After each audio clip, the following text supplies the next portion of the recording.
ঋত্বিকের school ও college drama festival শুরু হলো। এই প্রতিযোগিতাকে কেন্দ্র করে উৎসবের বাতাবরণ তৈরি হলো দীনবন্ধু মঞ্চে।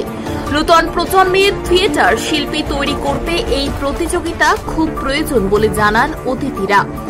5 দিনের 7ম বর্ষ ঋত্বিক নাট্য সংস্থার স্কুল ও কলেজ ড্রামা ফেস্টিভ্যালের প্রদীপ জ্বালিয়ে ও সর্বপল্লী রাধাকৃষ্ণন ও ঋত্বিকের কর্ণধার প্রয়াত মলয় ঘোষের প্রতিকৃতিতে ফুল দিয়ে শ্রদ্ধা নিবেদন করে শুরু হয় এই থিয়েটার প্রতিযোগিতার।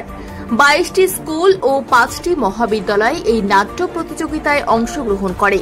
সোমবার আনুষ্ঠানিক সূচনা হয়ে নেতাজি উচ্চ বালিকা বিদ্যালয়ের নাটক ফণী মনসার স্বর্গ নাটক দিয়ে শুরু হয়ে শেষ হয় হিন্দি হাই স্কুলের কফন নাটক দিয়ে প্রথম দিনের সমাপ্তি ঘটে।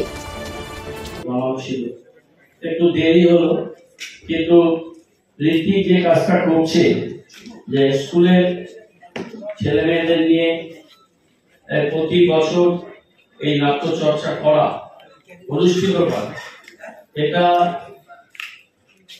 একদিকে ব্যয়বহুল, অন্যদিকে ঋত্বিক তাদের যে সাংগঠনিক শক্তি সেটা বারবার তারা পরিচয় রাখছে।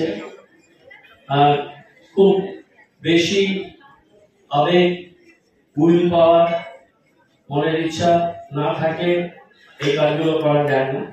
এবং আমাদের শিলিগুড়ির মতো জায়গায় এবং ইন্টারনেট মোবাইলের যুগে আমাদের ছেলে মেয়েদের মানসিক যে সুস্থতা, তাদের ভেতরের যে প্রতিভা, তার স্ফুরণ ঘটে একটা মঞ্চে আমি অনুভব করতে পারি। যেহেতু আমি এখনো ছাত্র ছাত্রীর বাবা, তাদের পড়াশোনা এখনো শেষ হয়নি, আমি বুঝতে পারি যে একটা স্টেজে একজন একটা অভিনয় করলে ছোট পার্ট হতে পারে, কিন্তু তার ভবিষ্যৎ জীবনে তাকে অনেকটা সেলফ রিলায়েন্স, নিজের উপরে আত্মবিশ্বাস এবং সব প্রতিভা করে তোলে।